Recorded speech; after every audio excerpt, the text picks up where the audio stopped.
আজকে আমি রান্না করছি ডিমের কোরমা। তাই জন্যে সাদা তেল দিয়েছি, তেলটা গরম হয়ে গেছে, গ্যাসটাও কমিয়ে দিয়েছি। এবার একটু ঘি দিয়ে দিলাম। এবার আমি কেটে রেখেছি পেঁয়াজ, এগুলো তুলে দেবো। পেঁয়াজে বেরেস্তা করে নিচ্ছি। এখানে দুটো পেঁয়াজ, ডিমও তো আমার অনেকটা, তাই পেঁয়াজও দিয়েছি দুটো। এটা বেরেস্তা করে তুলে নেবো। ঘি দিলে একটা খুব সুন্দর সেন্ট আসে তরকারির মধ্যে, এই জন্য একসাথে দিয়ে দিলাম। এটা ঝিমিয়ে আছে, পেঁয়াজের বেরেস্তা করে নিচ্ছি আমি। এখানে আমার পেঁয়াজের বেরেস্তাটা হয়ে গেছে, এবার উঠিয়ে নেবো তেলের থেকে। এই তেলের মধ্যে অল্প একটু নুন দিয়ে ডিমগুলো আমি ভেজে নেব। ডিমটা আমার সেদ্ধ হয়ে গেছে, এদিকে ছাড়িয়েও নিয়েছি। এবার আমি উঠিয়ে নিচ্ছি পেঁয়াজের বেরেস্তাটা।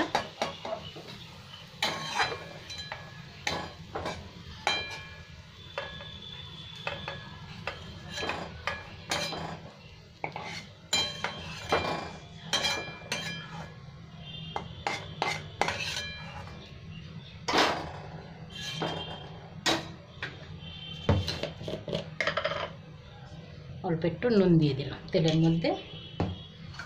ডিমগুলো আমি অল্প অল্প চাকু দিয়ে ছিঁড়ে রেখেছি, চাকুটা ভেজে নেব।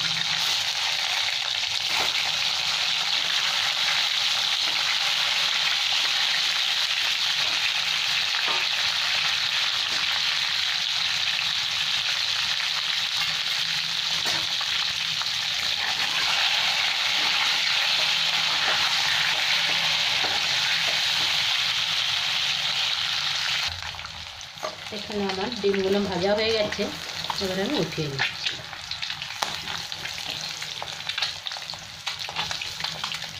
এই তেলের মধ্যে পেঁয়াজ বেটে রেখেছি, পেঁয়াজটা দিয়ে দেবো। আগে একটু গরম মশলা দিয়ে দিই। গরম মশলাগুলো আমি সব থেতে রেখেছি।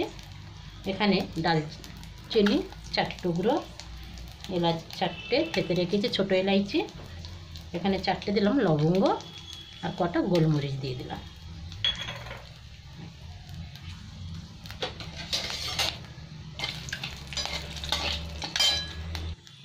এখানে আমি 3টে তেজপাতা দিয়ে দিলাম। এবার আমি পেঁয়াজ বেটে রেখেছি, এই পেঁয়াজটা দিয়ে দেবো। মশলার থেকে খুব সুন্দর একটা সেন্ট আসছে, ভাজা হয়ে গেছে।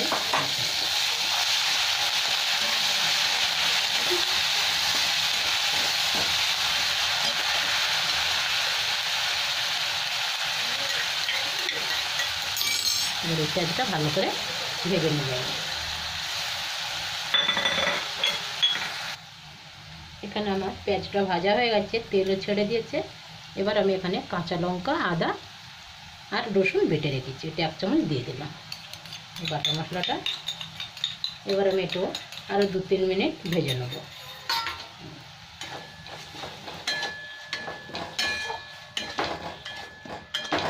ভাজা ভাজা কাঁচা গন্ধগুলো সব চলে যাবে, ভালো ভাজাও হবে। অল্প একটু নুন দিয়ে দিলাম।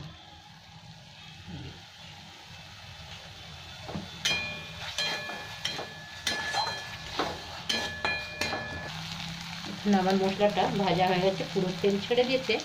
এবার আমি ধনে পাউডার ছোটো চামচের 1 চামচ দিয়ে দিলাম, সাথে একটু গরম মশলাও দিয়ে দিলাম পাউডারটা।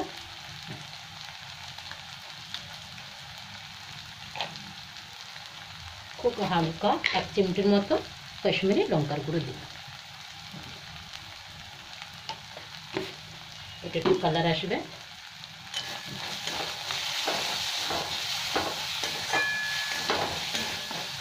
ভালো করে ভেজে নিচ্ছি এবার মশলাটা। তারপরে আমি এখানে কাজু আর কিশমিশ বেটে রেখেছি, এটাতে দিয়ে দেবো।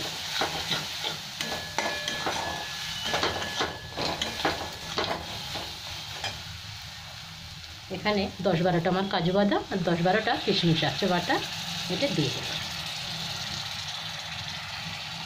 বাটিটা 2 চামচ জল দিয়ে ধুয়ে দিয়ে দেবো।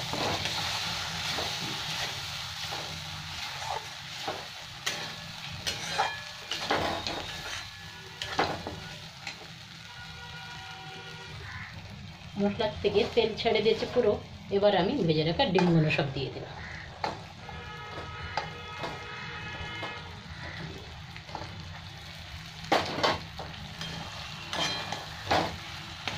এটাকে 1-2 মিনিট আরও ভালো করে কষে নিয়ে আমি তারপর একটু দুধ দিয়ে দেবো।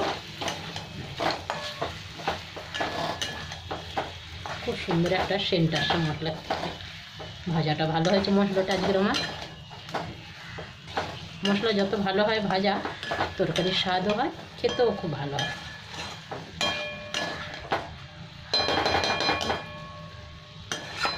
এবার আমি 1 বাটি দুধ দিয়ে দিলাম।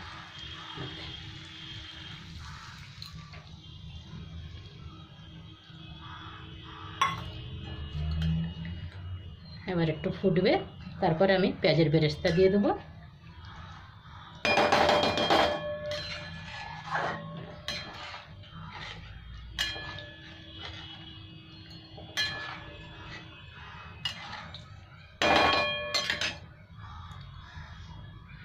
ডিমটা একদমই ফেটে গেছিলো বলে এটাকে লাস্টে দিয়ে দিলাম বসিয়ে।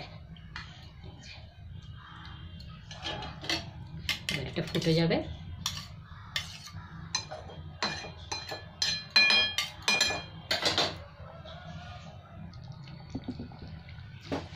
এখানে আমার ফুটে গেছে তরকারিটা। এবার আমি পেঁয়াজের বেরেস্তাটা দিয়ে দিলাম, সাথে 2টো কাঁচা লঙ্কা ফাটিয়ে দিয়ে দেবো আমি।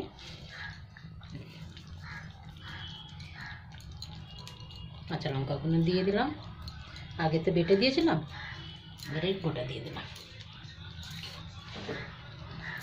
এবার 2-3 মিনিট ঢাকা দিয়ে রেখে দিলাম। হয়েই এসছে তরকারিটা। এবার আমি ঢাকাটা খুলে দেখছি, খুব সুন্দর হয়েছে। জলটাও কমে গেছে, শুকিয়ে যাচ্ছে একদম। এবার আমি গ্যাসটা বন্ধ করে দিলাম।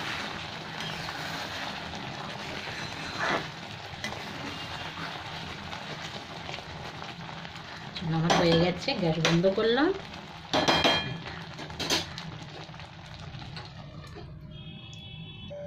আমি ঢাকাটা খুলে দেখাচ্ছি, ঠান্ডা হয়ে যেতে খুব সুন্দর হয়েছে। চতুর্দিকে তেলও ছেড়ে দিয়েছে, আর দেখতেও খুব সুন্দর হয়েছে। এটা ভাত রুটির সাথে খুব ভালো হবে খেতে, কিন্তু আমাদের দুপুরে তো ভাতের সাথেই হবে এটা খাওয়া। আমার হয়ে গেল ডিমের কোরমা।